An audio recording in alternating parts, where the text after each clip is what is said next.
అందరికి కూడా కృష్ణాష్టమి శుభాకాంక్షలు తెలియజేస్తూ మొట్టమొదటిగా మనము కృష్ణ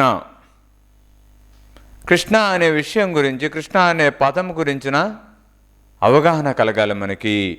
కృష్ణ అంటే అసలు ఏంటి? ఈ కృష్ణ అనే విషయం గురించి మనకు అర్థం కావాలి అంటే మనము ఇంకో పదం గురించి కూడా అర్థం చేసుకోవాలి. కృష్ణ అనే పదం గురించి అర్థం కావాలి అంటే తృష్ణ అనే పదం గురించి కూడా మనం అర్థం చేసుకోవాలి. తృష్ణ అంటే కోరిక, ఏదైతే ఎప్పటికీ తీరదో, నిత్యము ఎప్పటికీ నీకు ఒక కోరిక వెనక ఒక కోరిక, ఒక కోరిక వెనక ఒక కోరిక వస్తూనే ఉంటుంది. నువ్వు తృష్ణ ఉన్నావంటే దుఃఖంలో ఉంటావు. కాబట్టి తృష్ణ గురించి మనం అవగాహన పరుచుకోవాలి. తృష్ణ అంటే కోరిక. ఎవరైతే ఇంద్రియాలను జయించలేదో వాళ్ళు ఎప్పుడు కూడా ఆ యొక్క ఇంద్రియానికి లోబడి ఎప్పుడు కోరికల్లో ఉంటారు. ఇది కావాలి, ఇది కావద్దు, ఇలా ఉండాలి, ఇలా ఉండొద్దు, ఇది జరగాలి, ఇది జరగొద్దు, రకరకాల కోరికలు, ఒకటి కావాలని ఒకటి వద్దని. కాబట్టి ఆ ఇంద్రియ ఆధీనం జరగనప్పుడు, ఇంద్రియాలు మన ఆధీనంలోకి రానప్పుడు మనకి జడానందం జరుగుతుంది, జడానందం కలుగుతుంది. ఇది తాత్కాలికమైనది. నీకు ఏదైతే కావాలో అది పొందినప్పుడు నీకు ఆనందం అనిపిస్తుంది, ఏదైతే కావాలో అది పొందకపోతే దుఃఖం అనిపిస్తుంది. ఏదైతే నీకు వద్దనుకున్నావు అది నీ జీవితంలో జరిగితే దుఃఖం అనిపిస్తుంది, ఏదైతే వద్దనుకున్నావు అది నీ జీవితంలో జరగకపోతే ఆనందం అనిపిస్తుంది. అది తాత్కాలికంగా ఉంటుంది, ఏదైనా వచ్చిపోతూ ఉంటుంది. కాబట్టి మై డియర్ ఫ్రెండ్స్, ఇక్కడ మనము ఆ యొక్క కోరిక నుండి బయటకు రావాలి, తృష్ణ. కాబట్టి ఎప్పుడైతే నువ్వు తృష్ణ నుండి బయటకు వస్తావో అక్కడ మాత్రమే నువ్వు కృష్ణువు కాగలుగుతావు. కృష్ణ అంటే మనకి ప్రతిదాన్ని అంగీకరించడం. ఇది వద్దనేది లేదు, ఇది కావాలనేది లేదు. ఏది ఎలా ఉంటే అలా, ఎప్పుడు ఎలా ఉంటే అలా దాన్ని అంగీకరించడమే. కాబట్టి అలా నీ జీవితంలో ఏది ఎలా ఉన్నా కూడా నువ్వు అంగీకరిస్తూ దాన్ని ఆనందంగా స్వీకరిస్తూ నువ్వు ఎప్పటికి కూడా ఆ స్థితిలో ఉండగలిగితేనే కృష్ణ. అలా ఉండలేకపోతున్నావు అంటే నువ్వు తృష్ణలో ఉన్నావు. కాబట్టి మన తృష్ణ నుండి బయటకు వచ్చి మనం కృష్ణతత్వంలోకి రావాలి. కాబట్టి మై డియర్ ఫ్రెండ్స్, ఇక్కడ కృష్ణ అంటే అర్థం ఏంటంటే, కృష్ అంటే సత్ అని అర్థము. సత్ అంటే ఏంటి? ఉనికి, ఎప్పటికీ ఉండిపోయేది. నా అంటే సదానందము, చిదానందము. కృష్ణ అంటే సచ్ చిత్ ఆనందము, సచ్చిదానందము. మనము చెప్తానంటాం కదా, సచ్చిదానంద స్వరూప్ మహారాజ్కి జై అని చెప్తూ ఉంటాం.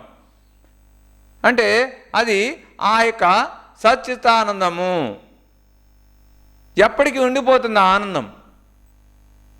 అక్కడ మనకి ఓటమి గెలుపులతో ఆనందానికి సంబంధమే లేదు, కష్ట నష్టాలతో ఆనందానికి సంబంధమే లేదు, దుఃఖ సుఖాలతో ఆనందానికి సంబంధమే లేదు. ఏది ఎలా ఉన్నా దాన్ని అంగీకరిస్తూ ఆనందంగా జీవించడమే కృష్ణతత్వము. కాబట్టి ఇంద్రియాలని జయించినవాడు కృష్ణుడు, ఇంద్రియాలని పాలించేవాడు కృష్ణుడు. అందువల్లే గోపాలుడు అంటాము.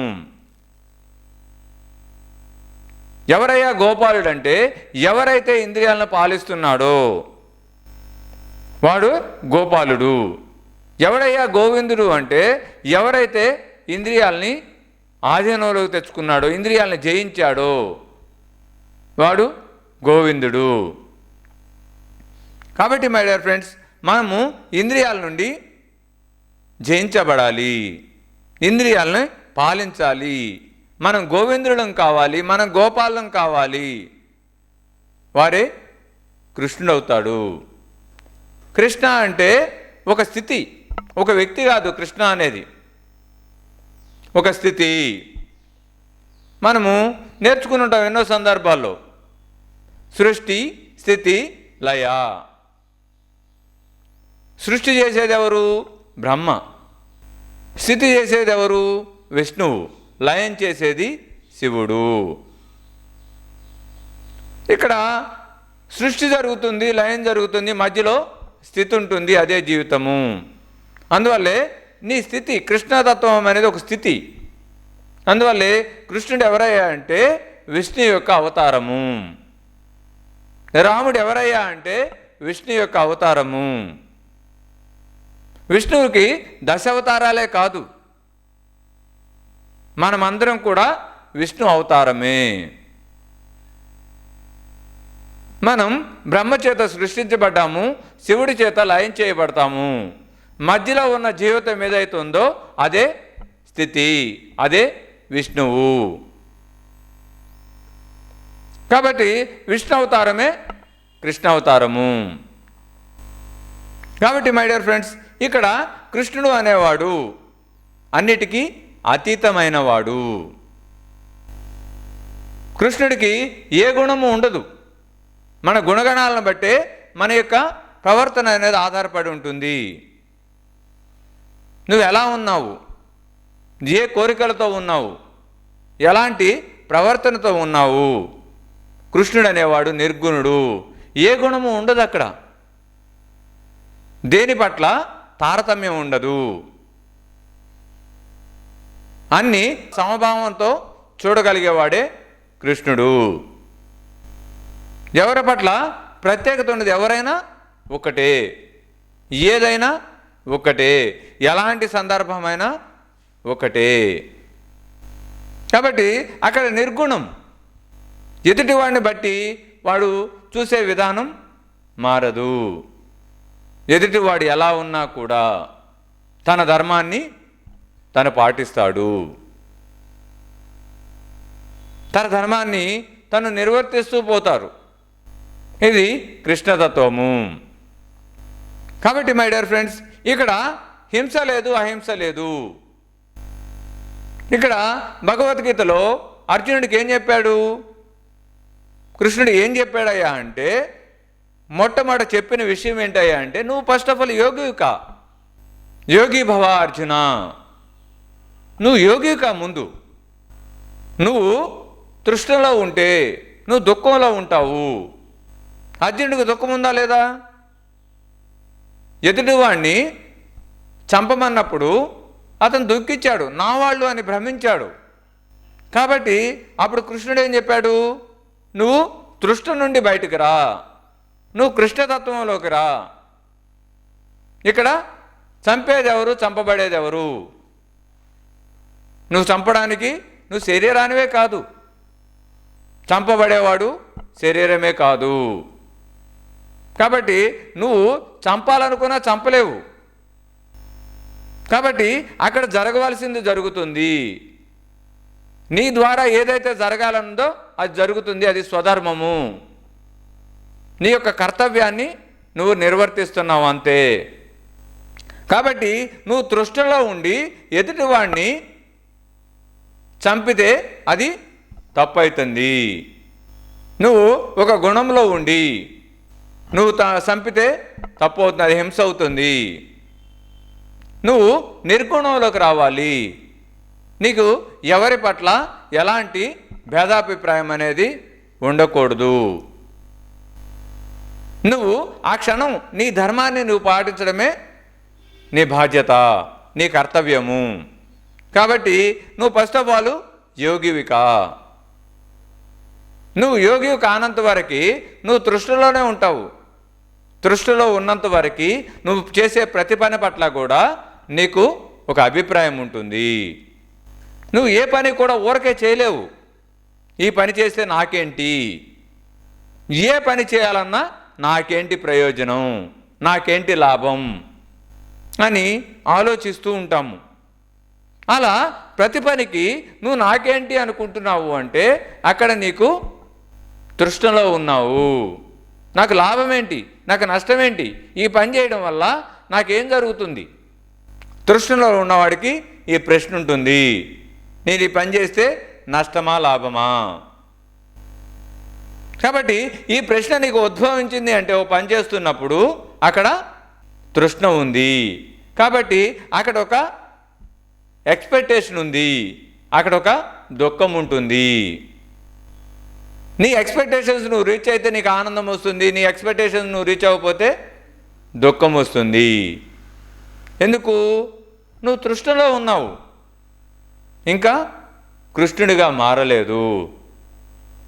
నువ్వు కృష్ణుడిగా మారాలి అంటే, కృష్ణతత్వంలోకి రావాలి అంటే అర్జునుడితో కృష్ణుడు ఏం చెప్పాడు? యోగి భవ, నువ్వు యోగి కా అర్జున. కాబట్టి మొట్టమొదట నువ్వు తెలుసుకోవాల్సిన ఒకే ఒక్క విషయం ఏంటంటే నువ్వు యోగివికా, నువ్వు నిర్గుణివికా, నువ్వు కృష్ణుడివికా, కృష్ణతత్వంలోకి రావాలి. అక్కడ అంతా ఆనందమే, అంతా వైభోగమే. కృష్ణుడి జీవితాల కష్టాలు లేవా? కృష్ణుడు పుట్టడం ఎక్కడ పుట్టాడు?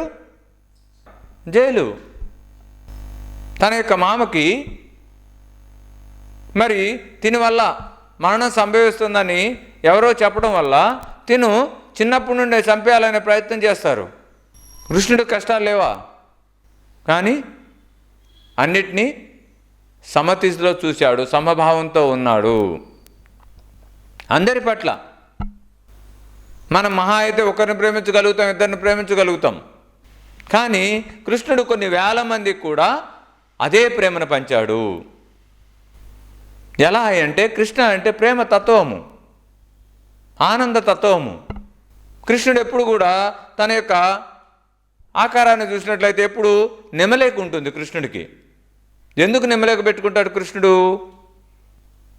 ఈ సృష్టిలో స్త్రీ పురుషుల సంపర్కం జరగకుండా ఓన్లీ ఒక కంటిలో వచ్చే పుసిని తీసుకోవడం ద్వారా తను గర్భం దాల్చేది ఒక నెమల మాత్రమే. కాబట్టి కృష్ణుడు నెమలేకం ధరిస్తాడు. కృష్ణుడు ఎలా ఉంటాడు?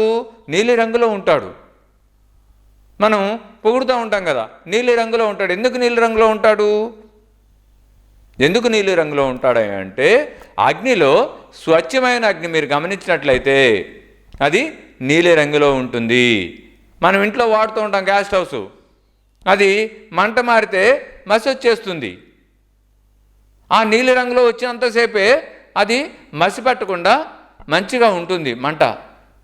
ఆ రంగు మారితే ఎరుపు రంగులోకి వస్తే మసి పట్టేస్తుంది. అంటే దానిలో ఏదో స్వచ్ఛత లోపించింది, ఏదో తృష్ణ ఉంది. కాబట్టి ఆ నీలిరంగు అనేది ఆ యొక్క స్వచ్ఛతకి, ఆ యొక్క నిర్గుణానికి, ఆ యొక్క కృష్ణతత్వానికి అది ఒక సింబల్. కాబట్టి నువ్వు కృష్ణతత్వంలోకి వస్తే ఆ యొక్క స్వచ్ఛతలోకి వస్తావు. దానికోసమే ఆ యొక్క సింబాలిక్ అన్నీ. ఆయన నిజంగా నీలిరంగులో ఉండడు. తన యొక్క గుణాన్ని తెలియజేయడానికి, తన యొక్క స్వచ్ఛతను తెలియజేయడానికి. కాబట్టి మనము కృష్ణతత్వంలోకి రావాలి. నువ్వు తృష్ణను వదలాలి. ఒక మనిషి తృష్ణలో ఉండి తృష్ణలో ఆ యొక్క కోరికలకి బందీ అయిపోయి దిగజారిపోయాడు అనుకోండి.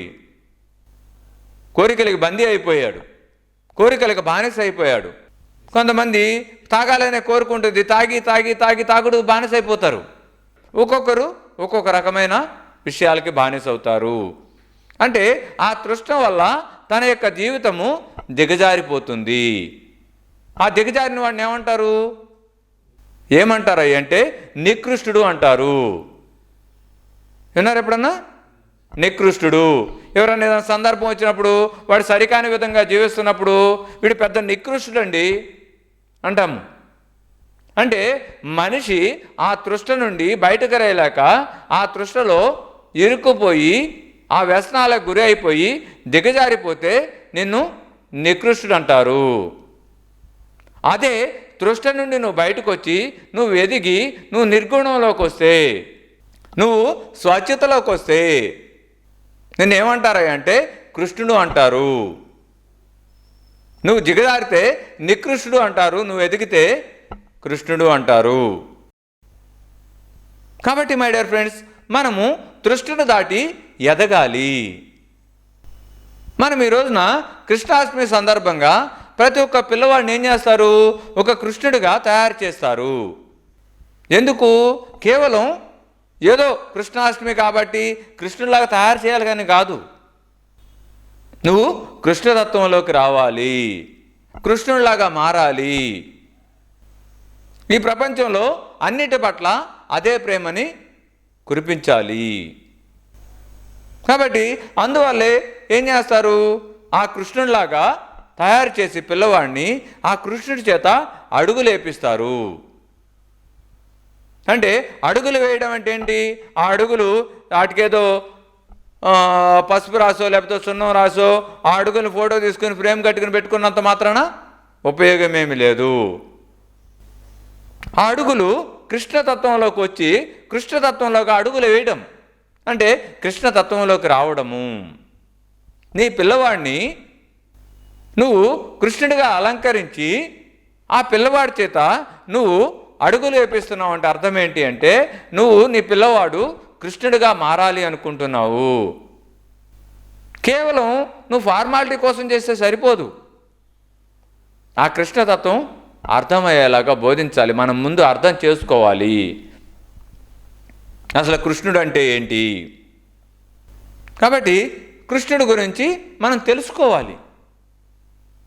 కృష్ణుడి గురించి తెలియకపోతే ఆ తృష్ణలో పడిపోయి మనం నికృష్టులాగా తయారవుతాము. మనము ఆ నికృష్టులాగా తయారవకూడదంటే మనము కృష్ణుడి గురించి తెలుసుకోవాలి.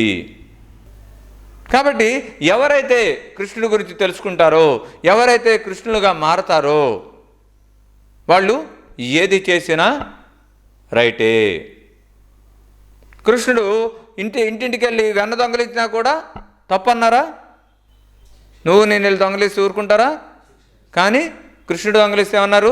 వెన్న దొంగ అని చెప్పేసి, బాలకృష్ణుడు అని చెప్పేసి ఎంత మురిసిపోయారు. కృష్ణుడి ఇంటికి వాళ్ళ తల్లికి ప్రతిరోజు ఎవరో ఒకరు వచ్చి ఫిర్యాదులు చేసేవాళ్ళు కృష్ణుడి మీద. మా ఇంటికి వచ్చి ఉట్టి బాలు కొట్టాడు, మా ఇంటికి వచ్చి వెన్న తిన్నాడు, మా ఇంటికి వచ్చి పెరుగు పడేశాడు, మా ఇంటికి వచ్చి పాలు పడేశాడు అని చెప్పేసి. అదే ఒకరోజు వారింటికి కృష్ణుడు వెళ్ళపోతే వాళ్ళు మళ్ళీ వచ్చేవాళ్ళ తల్లి దగ్గరికి. తల్లి అడిగేది, ఏంటమ్మా మళ్ళీ మా కృష్ణుడు వచ్చాడా మీ ఇంటికి? లేదమ్మా ఈరోజు రాలేదు మీ కృష్ణుడు, అందుకనే వచ్చాము. వస్తే తిడతారు వచ్చి నన్ను, మీ అబ్బాయి వచ్చి ఇది చేశాడని. రాకపోతే మళ్ళీ రాలేదని వస్తారు. అది కృష్ణలీల. కాబట్టి ఆ యొక్క స్థితిలో ఉన్నవాళ్ళు ఏది చేసినా అంగీకారమే ఉంటుంది. కృష్ణుడు రోజు కొట్టేవాడు, వీళ్ళు కృష్ణాష్టమి కొడుతున్నారు ఉట్టి. నువ్వు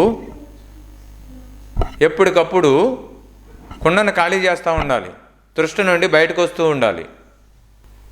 నీ కోరికలతో నిన్నున్న నీ కుండను కొట్టాలి, కొట్టి ఆ కుండను ఖాళీ చేయాలి. నువ్వు ఆ కుండను అందుకోగలగాలి. ముందు నీకు ఊరకే అందదు, ఉట్టి కొడితే ఊరకే అందదు నీకు కొట్టడానికి.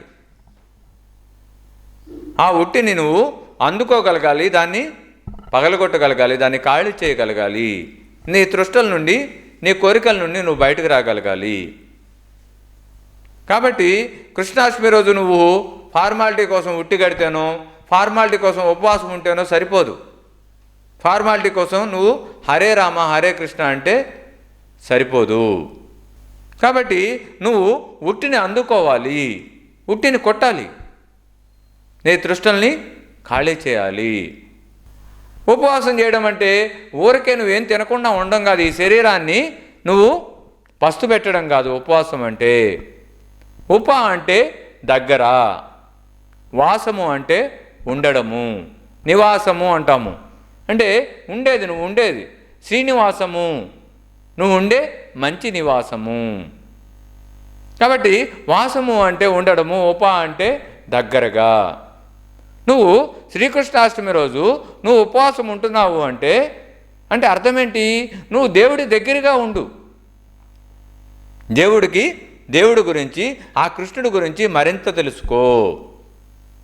కృష్ణాష్టమి రోజు నువ్వు ఉపవాసం ఉన్నావంటే నువ్వు తెలుసుకోవాల్సిన సత్యం ఏంటంటే కృష్ణుడికి మరింత దగ్గరయ్యి ఆ కృష్ణుడి గురించి తెలుసుకో. దానికోసం ఉపవాసం.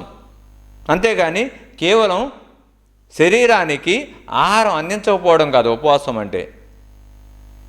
ఉపవాసం అంటే దగ్గరగా ఉండు.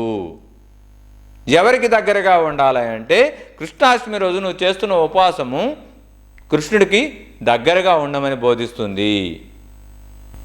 కాబట్టి ఆ యొక్క కృష్ణతత్వంలోకి రావాలంటే నువ్వు ఉపవాసం చేయాలి, నువ్వు ఉట్టి కొట్టాలి.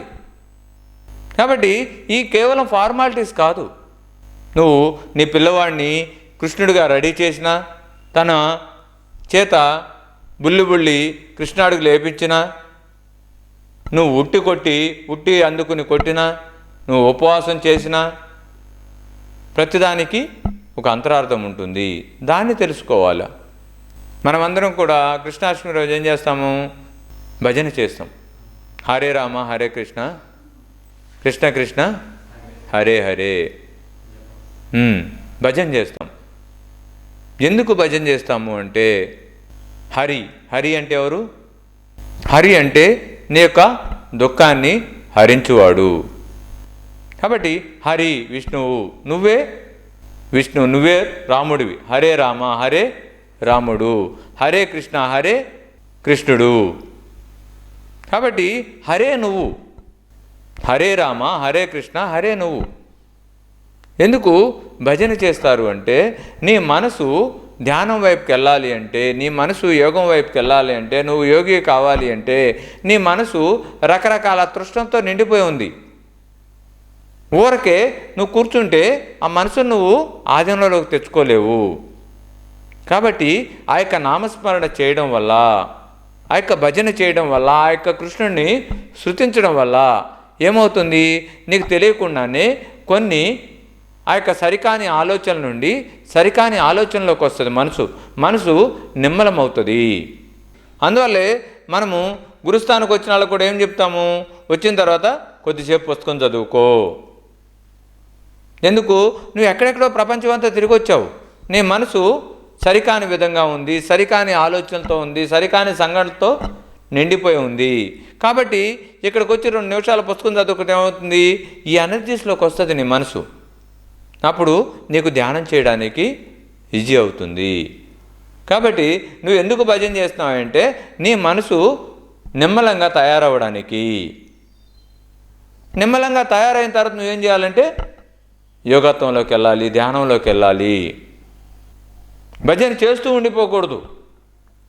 ప్రాపంచిక ఆలోచనల నుండి, ప్రాపంచిక సంఘటనల నుండి కేవలం నువ్వు బయటకు వచ్చేంతవరకే భజన.